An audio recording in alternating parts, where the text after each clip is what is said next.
Yosef diduga tega jebak Yoris, suruh putranya pegang bola golf usai pembunuhan Tuti dan Amalia.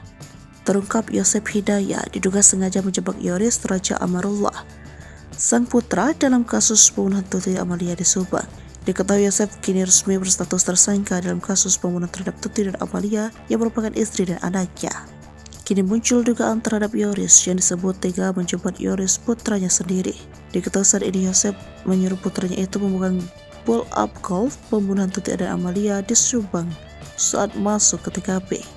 Saat itu Yoris bersama dengan Yosef Uliana serta Arif masuk ke TKP pembunuhan Tuti Suartini dan Amalia Mustikarato. Di momen tersebut, Yoris diduga dijebak dengan disuruh memegang ball up golf dari TKP oleh tersangka Yosef. Fakta tersebut harus disadari Yoris sudah membuatnya dicuriga bahwa dia hendak dijebak oleh sang ayah. Hal itu menurut Leni membuat Yoris curiga karena harus Yoris yang mengambilnya. Kemudian yang membuat Yosef curiga yang dicari Yosef memberikan pull off golf itu pada Yoris. Sebab saat itu tersangka Yosef memegang pull off golf itu dengan cara tangannya dialasi terlebih dahulu. Benda itu kemudian diterima oleh Yoris dari sang ayah. Saat itu menurut dia tersangka Yosef meminta Yoris untuk memberikan pull off golf itu ke pihak kepolisian. Selain itu, kecurigaan lain yakni di saat yang sama Yoris juga diminta untuk membawa mobil Yaris milik Amel. Ia pun mengatakan bahwa saat itu yang menyuruhnya yakni polisi bernama Arif. Tanya itu, tersangka Yosef juga pasca kejadian menyerahkan perisan milik Amel dan kunci rumah kepada Yoris.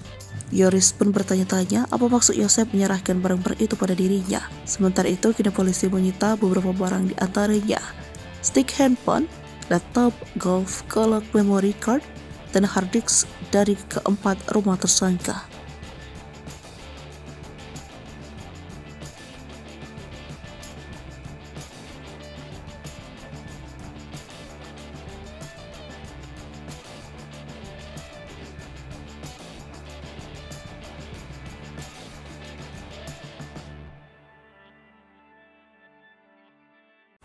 Download Tribun X sekarang, menghadirkan lokal menjadi Indonesia.